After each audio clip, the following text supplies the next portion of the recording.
Welcome, fans, once again to That Was Two with Brad Livingston. With me today, Indy veteran Mike Dell. Mike, how's it going?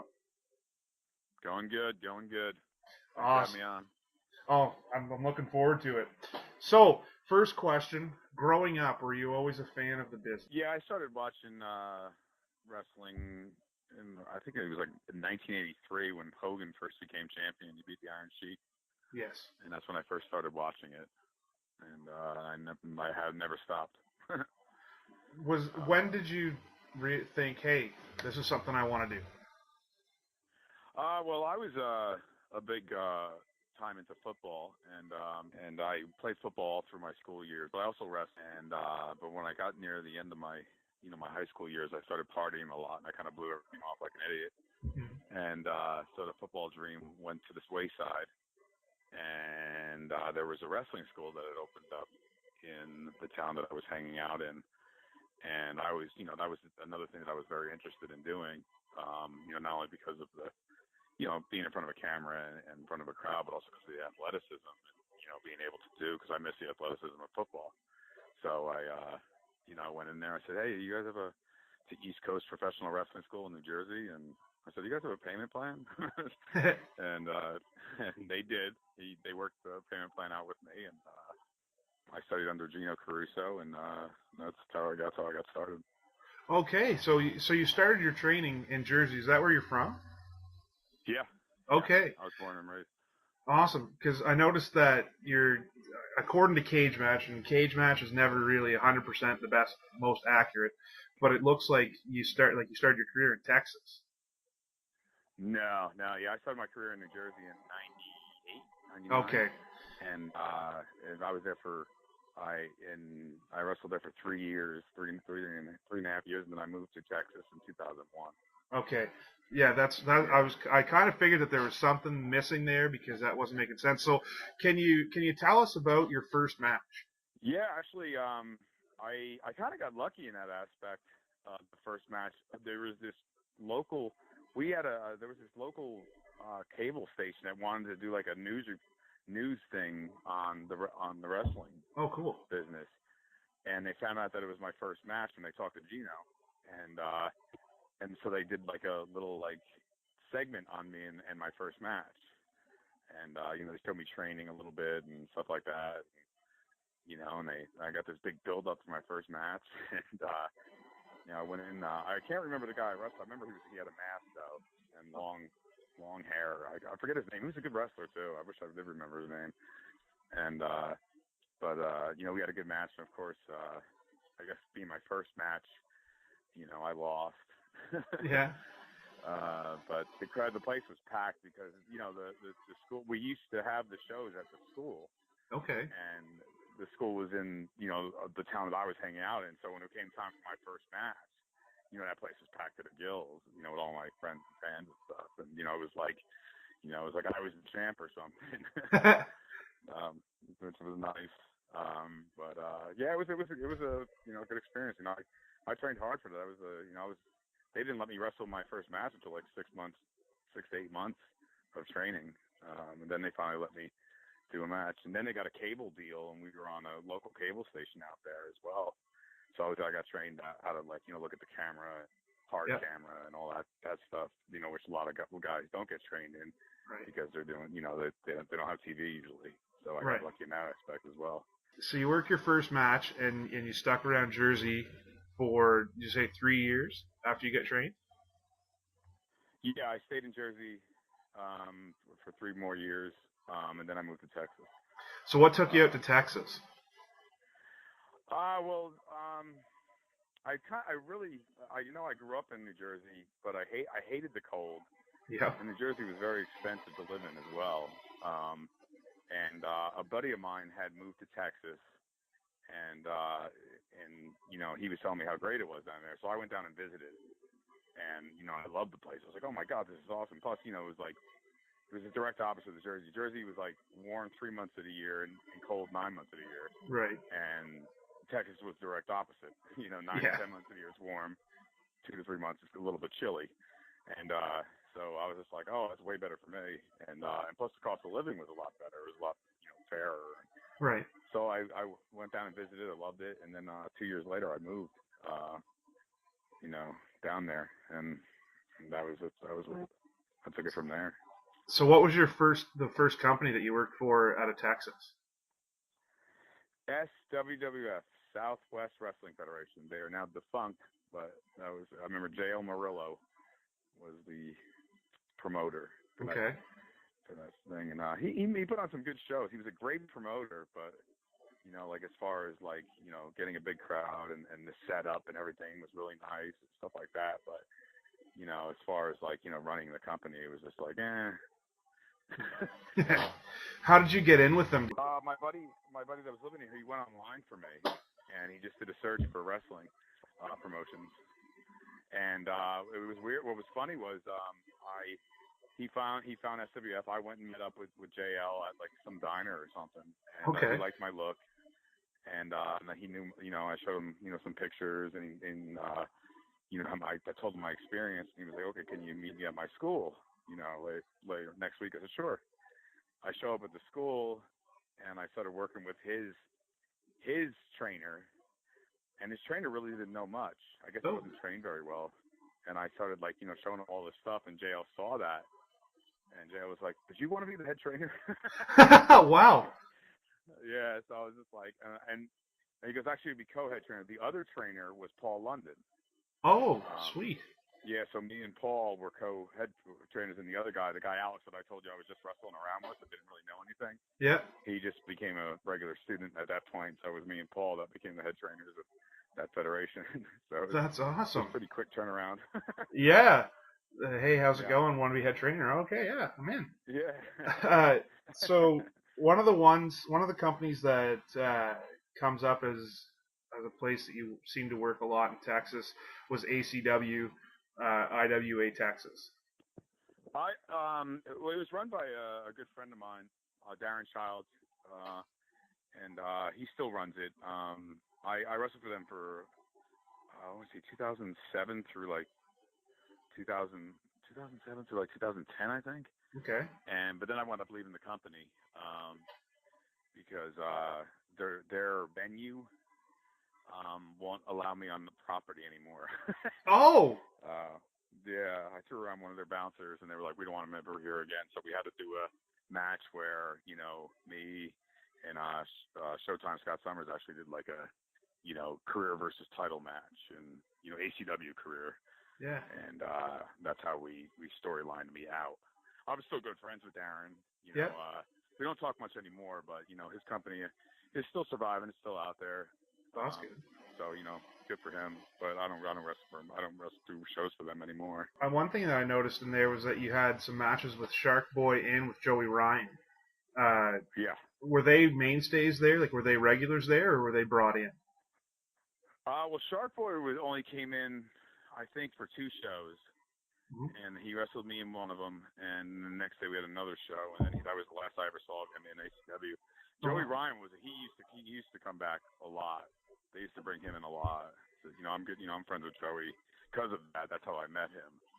Okay. I mean, him, wrestled a few times under ACW and other federations. Was he working the same gimmick that he has now at that point? No. The whole dick thing wasn't there yet. So 2009, you had a couple of dark matches with ROH. How did that come about? Was that through going to a camp, or how did that work out? No, they were having a pay-per-view. Okay. And it was in Houston, I believe, like where WrestleMania I think was there that year. Okay, yeah. So so me and some other guys, and I knew Jerry Lynn very well, and Jerry Lynn was working for him at the time, and Jerry told me to come to and see if they'll put you in a dark match. So I showed up, and they liked my look and everything. They were just like, okay, let's see what you got. They put me in a tag match, and the tag match went pretty well and stuff. And then they had me do, I forget what else they had me do, but it wasn't but that was that was pretty much it for ROH with me. Okay. Adam Pearce was the guy who was running things at the time. Oh, okay. And he really liked me, but he even emailed me to tell me how good the match was and all that. And then I never heard from him again. And now I've found out that Adam left the company. And, there's all kinds of different stuff going on with their management at the time. So I guess I was just an afterthought at that point. A little bit after that, this one popped out to me. You had won the ACW heavyweight belt, and then title. I don't want to get Vince McMahon mad at me. You worked Masada, who's kind of a legend. What was that match like? It was good because I had known Masada since I moved here. Okay. And we had been on so many shows together, but never wrestled against each other. And what many people don't realize is that Masada is like a really, really good wrestler. He's not a hardcore guy. Oh, exactly. And so I did this thing. I was the big heel, and I got on the mic before the match, and I asked him. I said, I have an idea, so it doesn't turn hardcore. I said, because I don't do the hardcore matches. Right. And I was like, I'll get on the mic and challenge you to a straight wrestling match. And make fun of his little hardcore background. Right. And so when the match started out, we made sure he showed everybody how good of a wrestler was. So he schooled the hell out of me, and then the ring. Yeah. Me being the chicken heel. Yep. Was like, what's going on with this? And I started cheating. Right. So, it was. And right after that, we worked with each other a number of times in different federations. So, but. I've always, I still see him all the time. I talk to him, and I just saw him at a show a couple weeks ago. Right on. Yeah, not a lot of people really give him enough credit for his actual wrestling skills. They just automatically look at the deathmatch stuff. But yeah, he's definitely a lot more than that. Yeah. Oh yeah. One of the things that I wanted to ask was after you had left ACW, you were working a lot for various promotions throughout Texas, but a lot of them had the NWA name, like NWA Houston, NWA Wildcat, NWA Southwest.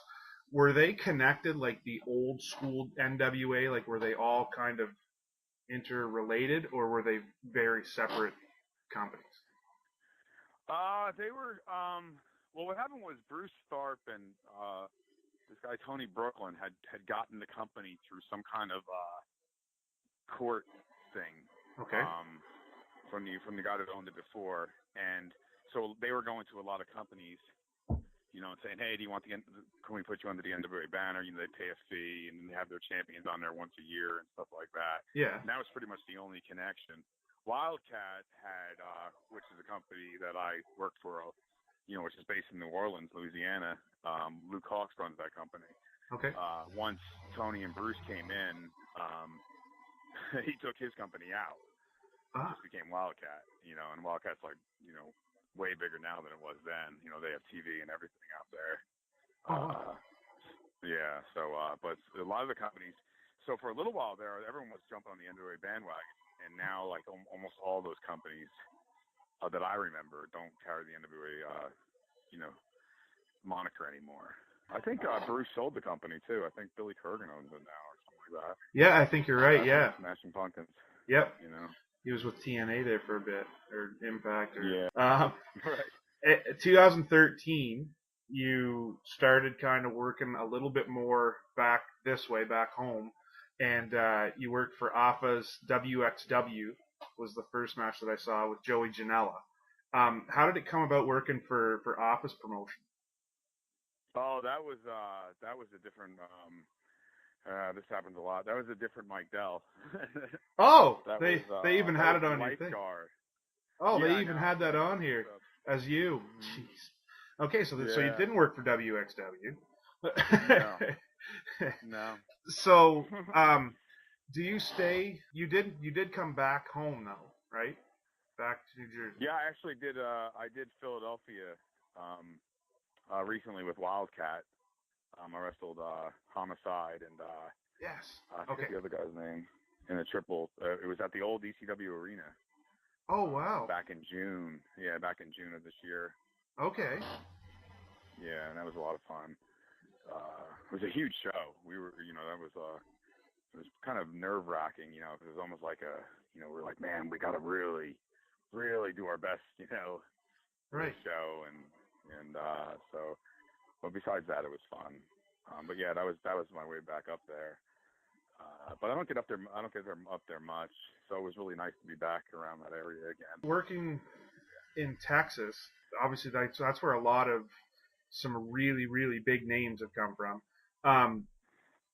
Is wrestling there still popular? I'm not talking WWE, like with the companies that you work with, are they still drawing as well as kind of they traditionally have? Well, in Texas, there's so many federations here. There's a lot of little federations. There's some pretty big, and it's like hit or miss. I'd say definitely the biggest company that I work for isn't in Texas. It's Wildcat. Right. Out in Louisiana. They draw huge, and they just got a TV deal and everything else. Like, I'm under contract with them. Yep. I can't work for companies in a certain mile radius, Okay. They're not nationwide yet. But they're working on, that kind of deal too. But in Texas, there's some, good companies out there, like, that I work for. One that's really started out really good. They had their first show, and I wrestled Dell Walker in the main event in an Aggie Land street fight. Was this Lions Pride Sports Professional Wrestling. It's run by Houston Carson. Okay. He's just starting up, and he's just doing a phenomenal job as far as promoting, and getting nice venues, and it looks like it's gonna be one of the bigger companies in Texas. The way it's going, so he's trying to do everything right because me and him used to travel all the time together. Okay. And, he knows how bad some feds can be and how good some can be. You know what I mean? Yeah. Yeah. I mean, well, Texas is so big compared to you could fit all of New England in Texas. So. Right. Exactly. Through your time in Texas and Louisiana, I noticed that you worked a little bit of a program with, he went under Altar Boy Luke, but I think he just goes under Luke Hawks now. Can you talk a little bit about that? Because it looks like that was a little bit of a program, maybe even a feud. Yeah. What happened was he brought me in, and then as a heel, and me and him started feuding, and at first I was feuding with Steve Anthony, and then they kind of he brought me in on the other shows. Like, I wasn't full time yet with him, and then when I became full time, he decided to make me champion, and he was champion at the time. And he wanted nothing to do with the belt. He felt like I owned the company. He he always didn't want that moniker of like, on the sucker, keep the title on me, Right. And he really liked my work. And how I met Luke was at a TNA tryout. Okay. He really liked my work when he saw me, and so that's how I got in with his company. And so he wanted to put the title on me. It's okay. And I was ecstatic about it, and I wound up beating him and taking the title from him, and I wound up being their longest reigning heavyweight champ they ever had. Oh, wow. Yeah, I had that belt for like a year and a half. I think Stevie Richards, who just lost the title recently, may have caught my tied me or got past it. I don't really know, because he was champ for a while too. But it was a fun run. They had a really cool thing with the one-man challenge. Like, I would let anyone challenge me for the title, but if you lost, you never got another rematch. So I was going through the whole roster, trying to get rid of everybody. Is that is that where the one-man Mike Dell came from? No, actually, I had the one-man moniker since I began wrestling. Oh, okay. Yeah, I never dropped it. It was like a thing where, the slogan was at first was one man Mike Dell. It only takes one man to whoop your ass. Like, because I didn't want to do any like tag teaming and stuff like that. I wanted to do the singles matches, and so I felt with that moniker, I could. And sure enough, my first title was a tag team title. And of course, the announcers are always like, "Why is he just one man if he has a partner?" I'm like, "Oh Christ!" Knew that was coming. Thanks, guys. Yeah. Working out of Texas, is there a lot of lucha stuff? Like, is that a pretty popular style? Is that the style that you work, or what kind of a style do you work? Yeah, there are a lot of lucha federations down here. I've worked for a few of them. I kind of incorporated it a lot. Okay. A lot more like I was more basic and technical when I was up in New Jersey. When I moved to Texas, I started out a little more high flying. to it, you know, and stuff. Like, you know, I had like a finisher called the one-timer, which was basically a suplex neck breaker. Oh, wow. Up in Jersey, for instance. And when I moved down to Texas, and after a couple of years of being out here, now my finisher is called the Dell, which is a top rope. You know, I jump up the top rope and land the elbow, like, you know, like Shawn Michaels and Macho Man and Randy Savage used to do. Right. And you know, you know, I do these, you know, I do some flips on the ropes. I do, you know, I do a couple of other things that I never did up in Jersey because, you know, I just, you know, it wasn't really the style. But, you know, times have changed now. I mean, you know, because of Ring of Honor and all that, you know, people are doing all kinds of stuff that, you know, I just made it like technical plus high flying, kind of like incorporated them like in maybe like sort of like late '90s Shawn Michaels type. Okay. Type style. So still some technical aspects, but throwing in some of the high flying type stuff. Yeah. Okay. Sweet. You had mentioned about your tryout with TNA. Can you talk to us about that? Like how that came about? Yeah, me and a good friend of mine, he's since passed away, Spiro, did TNA Gut Check. Okay. We drove out to, and we went out to, we were asked to come out to Louisiana, and so we did, and we did the, you know, the tryout of sorts, and, you know, took it from there. We got there, and, you know, D'Lo Brown was the one that was running it, and so, you know, he did the instruction. I remember doing it, and I was with this one, they partnered me with this one guy, and, I mean, I'm not trying to sound mean or anything, but this guy was really, really bad. He was really green, and he did not listen worth his shit, you know. Yep. And I'm sitting there, like, you know, going, like, you know, it was just really frustrating. I did 2 matches with him, and he just couldn't get it. And I'm sitting there like, oh, my God, you know, this is, you know, WWE all over again, because I did a tryout with them, too, and the guy they put me with was also, like, you know, he was just trying all this crazy stuff, which you're not supposed to do, especially with WWE. They just want to see if you basically know what you're doing. Yeah. And so, like, you know, this guy's doing, I'm sitting there like, oh, my God. So I do the 2 matches. I go in the back to do promos, and I did my promo. My promo came out great. You know, I had everyone clapping in the locker room. So I'm like, okay, that went good. And then I went back out to the ring where they're talking about, you know, talking individually to everybody about the performance in those 2 matches I was telling you about. Right. And they go to me, and I'm like, oh God, here it comes. And D'Lo Brown's like, he goes, Mike, I love your ring awareness. Your look is fantastic. Don't change a thing. I'm like, oh holy crap. I remember Luke had told me, Luke said, D'Lo knows what he's doing. He knows who's good and who's bad. Right. Just like I saw him, you know, so I'm like, oh, thank God, you know. And then they go to the guy that I wrestled, and he goes, I got to ask you something. How long have you been wrestling? He goes, 9 years. Oh. And, and D'Lo goes, I wouldn't have guessed 9 months. Oh. I was like, oh, wow. And what about I don't think I ever did anything with TNA. What about the WWE tryout? How did that come about in terms of getting an opportunity with them? And then I'd like to hear about that match, because it sounds good. I was there. They were using me as enhancement. Okay. And then sometimes they have tryouts, like, you know, before the show. Yep. And me and this guy, Jake Spliskin, who he did some work for the company before. You know, did a couple of dark matches, but that was about it.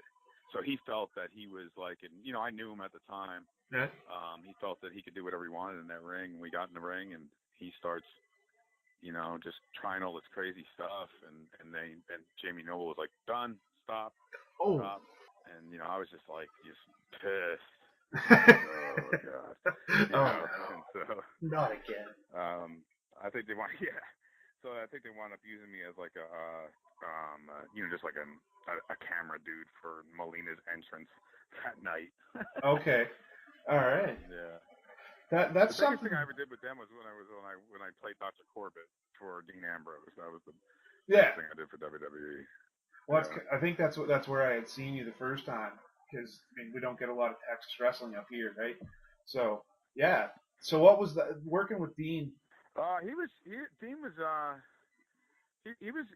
you know, he was a cool guy. He's just like it's kind of weird. Like he's kind of like he's not someone you go up to and be like, hey, how's it going? What's up?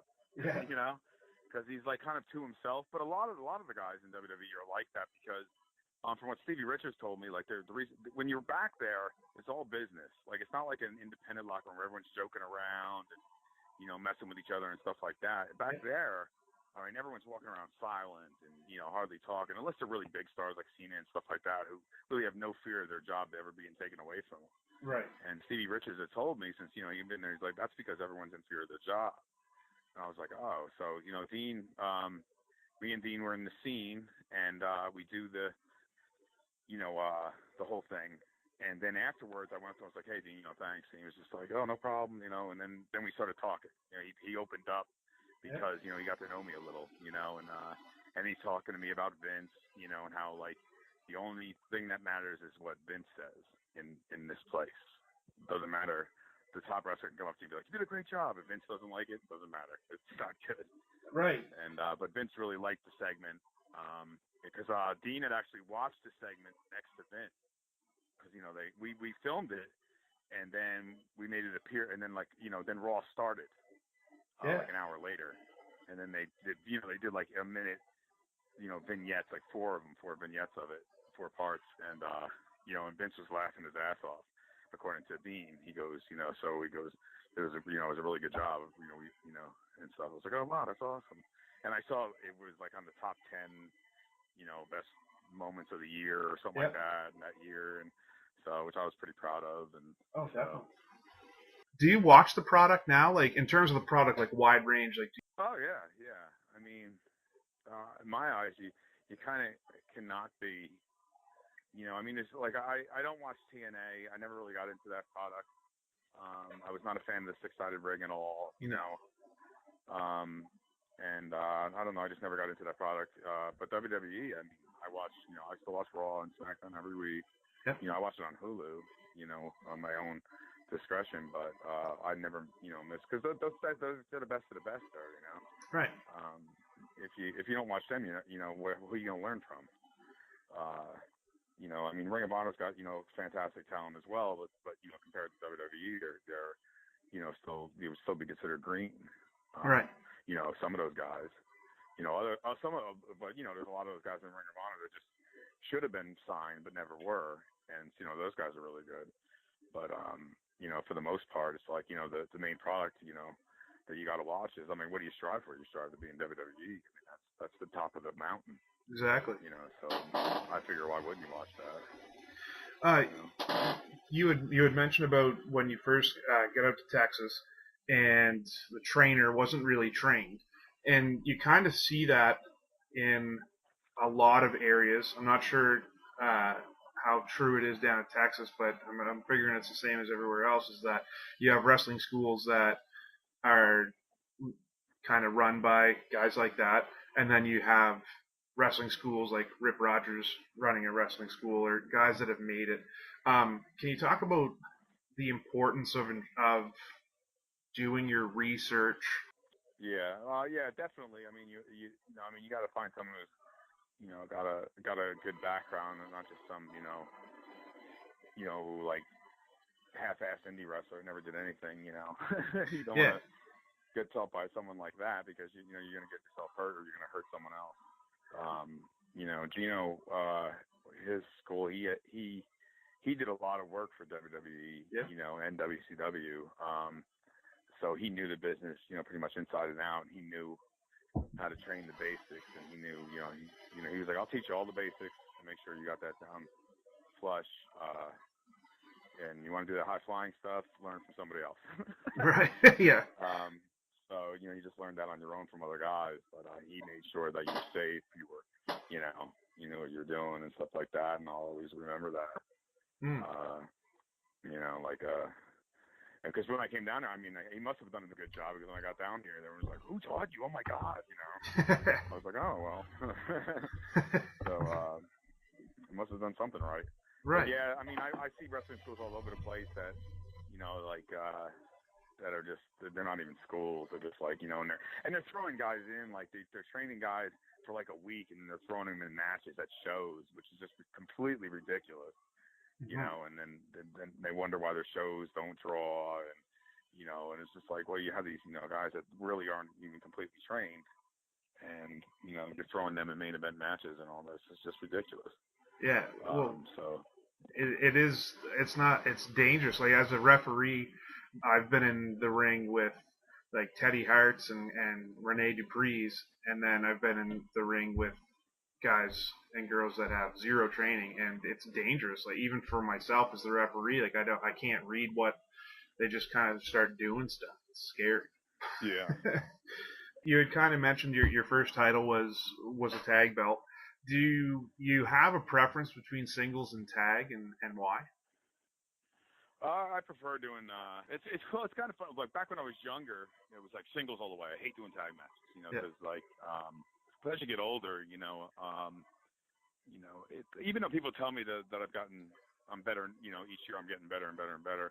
But I'm older now. It's like you kind of like you look at the tag match as like, oh, it'll be fun, but well, at least I'll get a rest, in there. Yeah. One-on-one, there's no resting. Right. You're just going full-fledged and nonstop, and all eyes are on you, which I still enjoy the hell out of. But but if you could put together a good tag match, it's money. So I don't today. You ask me, I don't mind doing either. Right. But to this day, I still would prefer doing a singles match though. I don't know. I like the spotlight on me. Nice. Yeah. One of the things, like when you talk to veterans, like the other day I was talking to Chris Hamrick from ECW, and we talked about this particular topic. And Vader's probably one of the most outspoken of the veterans right now in terms of the quote unquote indie style. You've been in the business for 20 years now. Is that correct? So almost, 18, yeah. I think 18 or 19. Yeah. Would you say that there is some truth behind what guys like Vader are saying, and that the art of selling and the art of storytelling are dying, or do you think that maybe they're just not understanding the change that's happened in the business? I think it's a little of both. I mean, I've seen matches where it looks like, Cirque du Soleil, with no rhyme or reason to it. I mean, the stuff they're doing is amazing,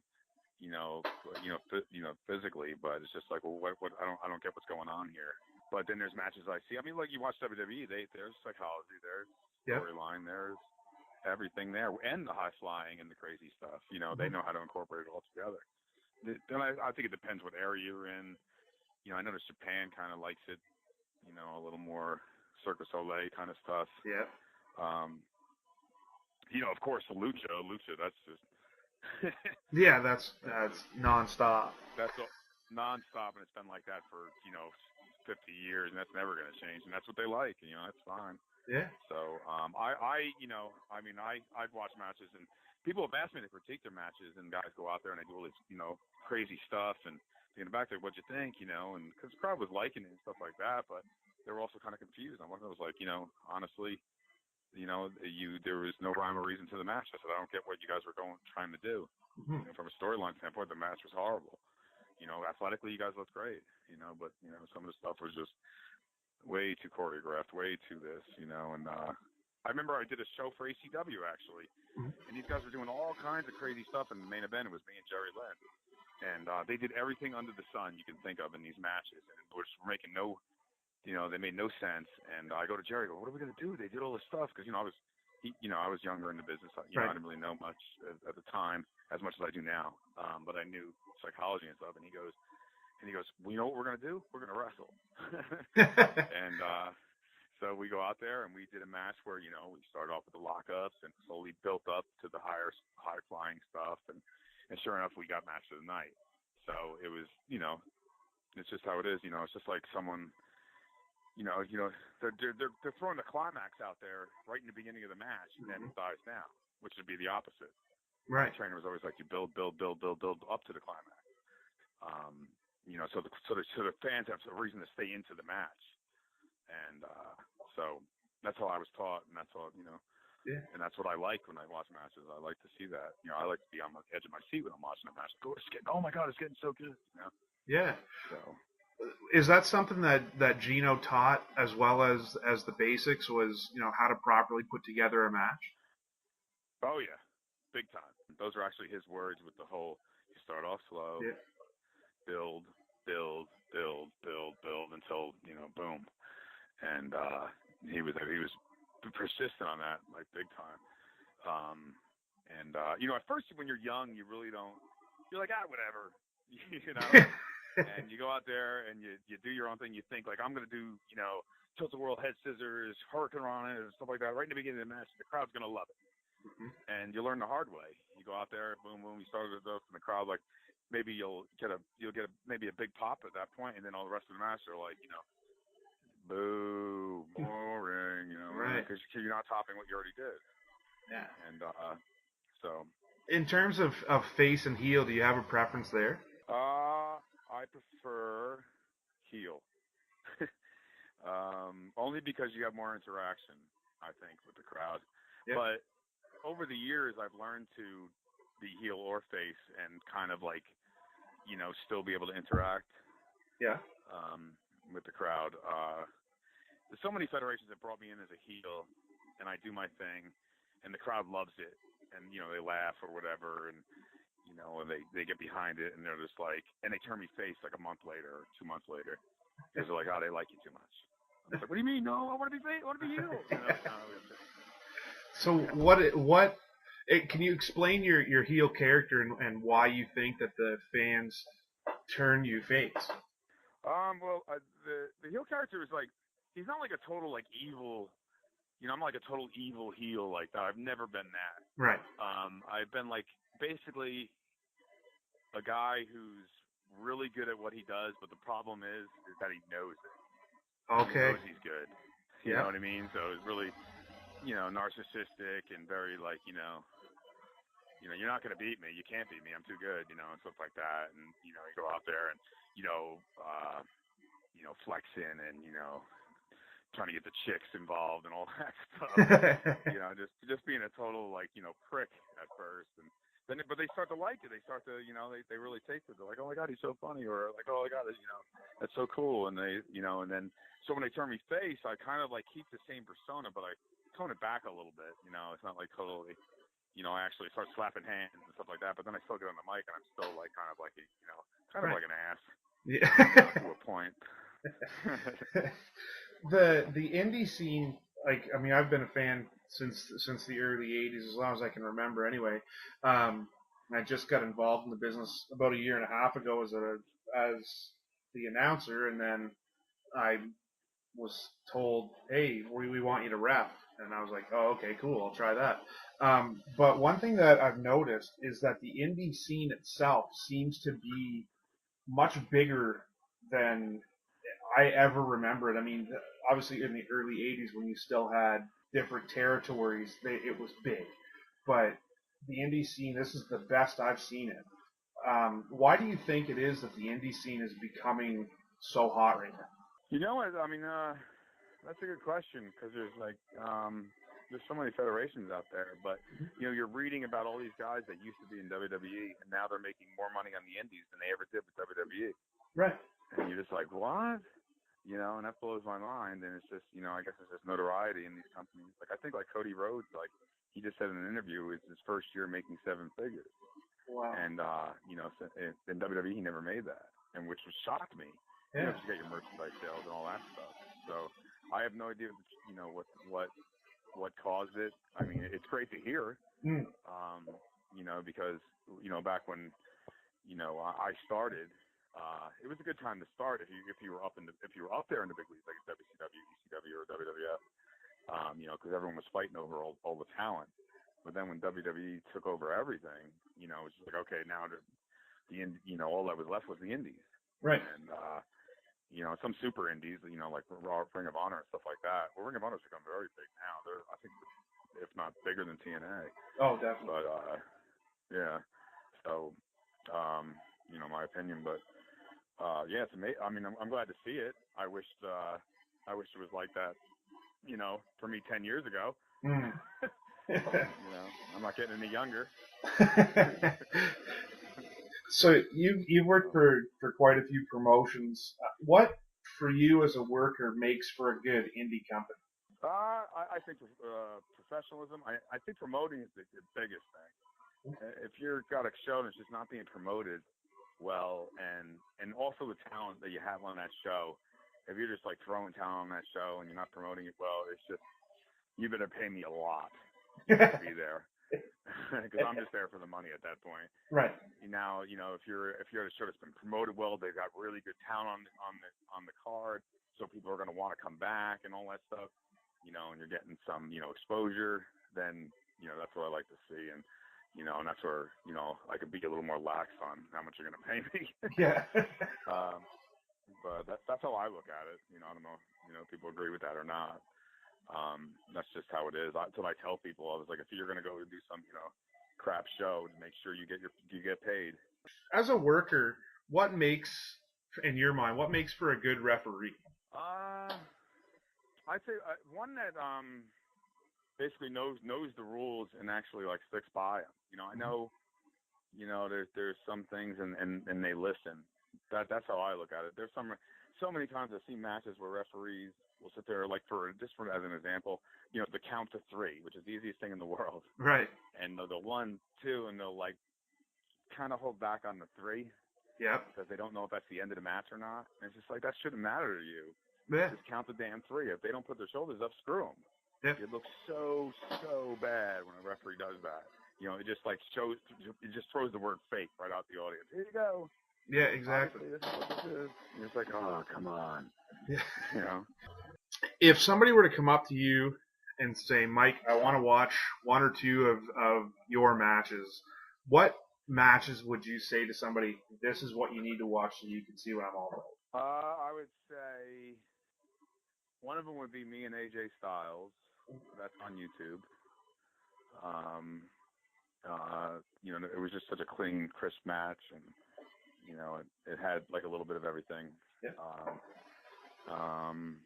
Another one, I have hundreds of matches with me and Carson, and me and James Claxton, and me and Showtime Scott Summers, out there. I mean, I would just say, go to YouTube and type in Mike Dell versus and take your pick. Yeah. Yes. So. And ensure you're watching the right Mike Dell, because sometimes throw that in there. You get the CZW Dojo Wars. The other guy was he went by, I think, a moniker called the Lifeguard. Yeah. Dell, and it was DL, just one L. And they put us both on a podcast like this one time. They interviewed me first and then him. Oh wow! And they had me call back in and because like he was like kind of challenging me over the name, but just kiddingly. Yeah. And he's like, we said something like, well, we'll bet an L. If I lose, I'm still Mike Dell, but I got one L. And he goes, if he loses, he's Mike Dell. Yeah. And we were sitting around and stuff like that. So nice. I don't think he uses the moniker anymore. To be honest, I don't see much, about him anymore. So I think he does. I think it's the 1L. The only mistake that I ran into was the question, of course, that I ended up asking you with the office promotion. But yeah, because he does the CZW Dojo Wars under Mike Dell, but with the 1L, so you can actually decipher between the two. So I don't know what happened with that WXW one, but in terms of like favorite guys to work with, Houston Carson, we used to ride together all. He's like one of my best friends. Yep. In and out of the business. We've always had fantastic matches. Me and Scott Summers, always, no matter what fed me and him are in, even if we started off as a tag team or whatever, we'd always wind up facing each other. We'd always be like the main nemesis of the company, which is pretty cool. Yeah. James Claxton, he no longer wrestles, but he was always fun to work. This is as far as like other indie guys. Right. Not like names, but they're names, but you know what I mean. Yeah. They're not signed. But Joey Ryan was a blast to work with as well, and so I always like to think, I always like to, you can throw me in with anybody, and I'll hopefully make them look good. So if somebody wanted to catch Mike Dell over the next little bit, what do you got coming up? I'll be, I'm still nursing a shoulder injury. I didn't wrestle in November or December. Okay. But I'm going to return in January. I was going to be back January 6th for Wildcat, but they got over. It was sort of an overbooking. We didn't know if my shoulder was going to hold up. So January 6th was scratched for me, but that show's still going to go on. So people should still catch that show in NOLA. But then I have actually Lions Pride Sports Professional Wrestling on January 14th and 16th. Are the next shows. And then I have to check my calendar on what's right after that. I know I have a couple shows right after that the same month. I just have to check it out. Where are those matches going to be at? Oh, that's right. That would be nice to tell you where it is. Well, one of the shows is in Caldwell, Texas. Okay. And the other one, I believe, is in College Station, Bryan College Station. But they're online. You just go to Facebook and go, just type in Lions Pride Sports, and it'll go on there. Or go on Facebook and go on my Facebook page, because there's flyers for all the shows I'm on that you can find very easily. Okay, perfect. Yeah. So Dell with 2 L's. Yeah, that's right. Go 2 L's. If a promoter wanted to get a hold of you for bookings, what's the easiest way for them to do that? Facebook. Facebook, definitely. Just Facebook message me. Mike Dell 2 L's. Mike Dell 2 L's. That's right. And what are your goals for 2018? Continue on. Try and this is like kind of like a last hurrah. I'm not saying 2018 is my final year, but I'm getting into my later years. So I kind of really want to stay on top and continue, helping, these federations get better and, giving them really good matches and all that. But I'm also, I also have the acting career that is also, I'm trying to get off the ground. So we'll see which one takes me where, Anything that people could see you in terms of your acting career? Yeah, actually, there's a movie called Elite. Okay. It's sold at Walmart, and it's also on Hulu and Amazon Prime. Oh. I'm a bad guy in that. Nice. I kill a couple people. Good stuff. Also, I just shot a Coke commercial. Hopefully that'll be out in January or February. I did a Pepsi commercial years ago, which is still online. Okay. So I've been Pepsi there since the first halftime. You'll see the commercial. I was one of the main guys in it, and I invented halftime in the commercial. Yeah. The movie Elite. How'd you end up getting to be a part of that? Actually, the director had contacted me, and the weird thing was, he didn't know I was an actor. He knew I was a wrestler. Yeah. And he contacted me, and he goes, he was like, "We would like you to play this. We're thinking of keep this part of Merrick.